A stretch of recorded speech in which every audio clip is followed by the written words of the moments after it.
Le Grand Matin Sud Radio, 7h-10h, Jacques Cardoz. Il est 7h40, on est tellement heureux de vous accompagner ce matin. Faites attention à vous. Tiens, un ami de Corse me dit, il fait 25 degrés à 7h, 29 à 9h, 34 à 14h. C'était hier à Bastia.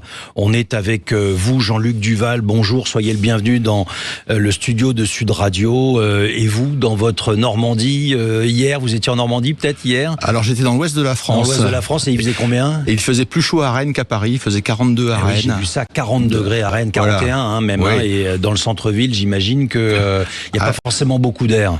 Tout à fait. Ville très jolie que je connais bien. Alors si vous êtes dans le studio, Jean-Luc Duval, c'est parce que, on le sait, les températures caniculaires touchent tous les secteurs, tous les métiers et on va en parler avec vous, et les agriculteurs sont en première ligne de cette difficulté-là. Pourquoi ?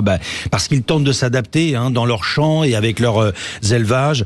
Vous êtes agriculteur et président de la coopération agricole, éleveur de bovins dans l'Orne, producteur de pommes à cidre. D'abord, que vous disent vos adhérents par rapport aux premières difficultés, à ce qu'ils rencontrent ? Tout d'abord, je vais commencer par leur dire que j'ai une pensée pour tout le monde, pour le secteur agricole qui, voilà, c'est inhérent à notre métier, le climat. Enfin, je veux dire, nous on travaille toute l'année, qu'il pleuve, qu'il neige, qu'il vente. Là, c'est un peu particulier, c'est même très particulier. Et j'ai aussi une pensée puisque en tant que représentant de la coopération agricole, pour tous les salariés qu'on a dans une entreprise agroalimentaire qui ne sont pas dans des bureaux climatisés, qui sont obligés d'aller au travail. Voilà. Donc, alors, quand vous êtes de le dire, on a un taux de climatisation en France qui est déplorable. Il faut le dire. Et puis, voilà.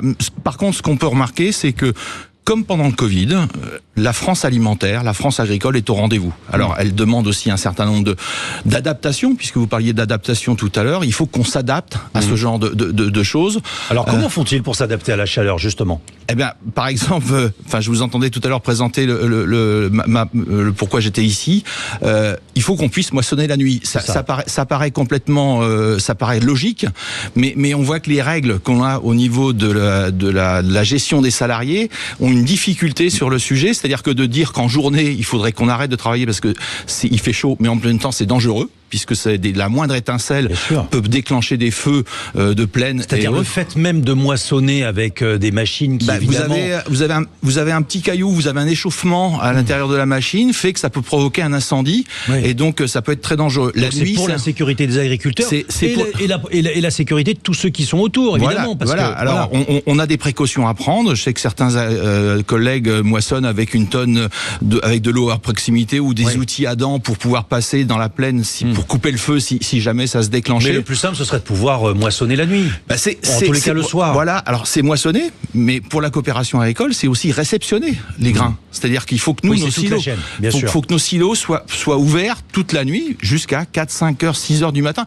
Dans ces périodes-là, il n'y a pas de rosée qui tombe. Concrètement, aujourd'hui, que dit la réglementation ? Vous devez vous arrêter à quelle heure, par exemple ? On a toute une batterie de réglementations. Alors des fois, on a aussi des interprétations départementales un petit peu différentes. C'est différent selon les départements. J'ai croisé dans une autre l'autre jour le ministre Farandou sur le sujet. On dit faudrait qu'on se voit sur le sujet. Qu'est-ce qu'il dit ? Il dit oui tout de suite, mais après il y a toute la mécanique et puis toute la lourdeur. Mais par exemple, c'est quoi ? C'est 20h, c'est 22h, Non, mais c'est de commencer en fin de journée, c'est-à-dire qu'on commence vers 18, 19h. Mais aujourd'hui, la réglementation vous interdit de dépasser à une certaine heure au nom de la nuisance. Alors de nuisance, mais aussi de temps de travail des salariés, des chauffeurs, des temps de présence des silotiers dans nos entreprises. Mais je veux dire que nous, on est d'ailleurs pourquoi la réussite française est forte en agriculture, parce que c'est plein de petits agents individuels qui des fois, je dirais, vont un peu, puisque ils sont leurs propres patrons, ils s'adaptent clairement.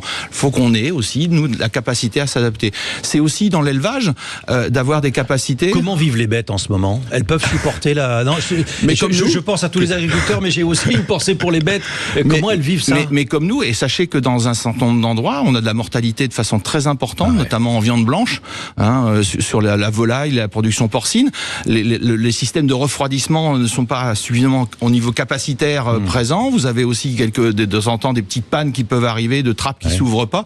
Moi je suis éleveur de bovins, je peux vous dire que ça se met en ventilation assez rapidement. Même le Normand que je suis, on commence à parler de systèmes d'arrosage au niveau des animaux. On aura les solutions. Enfin, il y a d'autres zones de la planète qui produisent dans des conditions un peu extrêmes. D'accord. Voilà. Mais voilà, faut juste qu'on ait capacité à s'adapter. Pour nous expliquer ça. Les transitions, enfin, je veux dire qu'on est conscient, nous, de l'ensemble des transitions. De toute façon, on sera les derniers à partir du terrain. Donc, on est sur notre territoire. Vous êtes surtout les premiers. Voilà. Donc, vous êtes surtout les premiers. On le rappelle tous les jours sur l'antenne de Sud Radio, les agriculteurs, ils façonnent la terre, ils nous le donnent à manger. La question du stockage de l'eau, ça fait partie des enjeux aujourd'hui. On se souvient évidemment de l'épisode de Sainte-Soline. Il est toujours au centre de vos attentes. Pourquoi ? Parce que c'est juste un peu de bon sens. Nous, on réclame juste un peu de bon sens. Cet hiver, il a plu beaucoup à des moments donnés. Voilà, il a plu beaucoup. Quand il pleut beaucoup, on peut stocker de l'eau qu'on pourrait retrouver là à la période, qu'on pourra la réutiliser. Mais pour qu'on comprenne bien, il y a des freins aujourd'hui.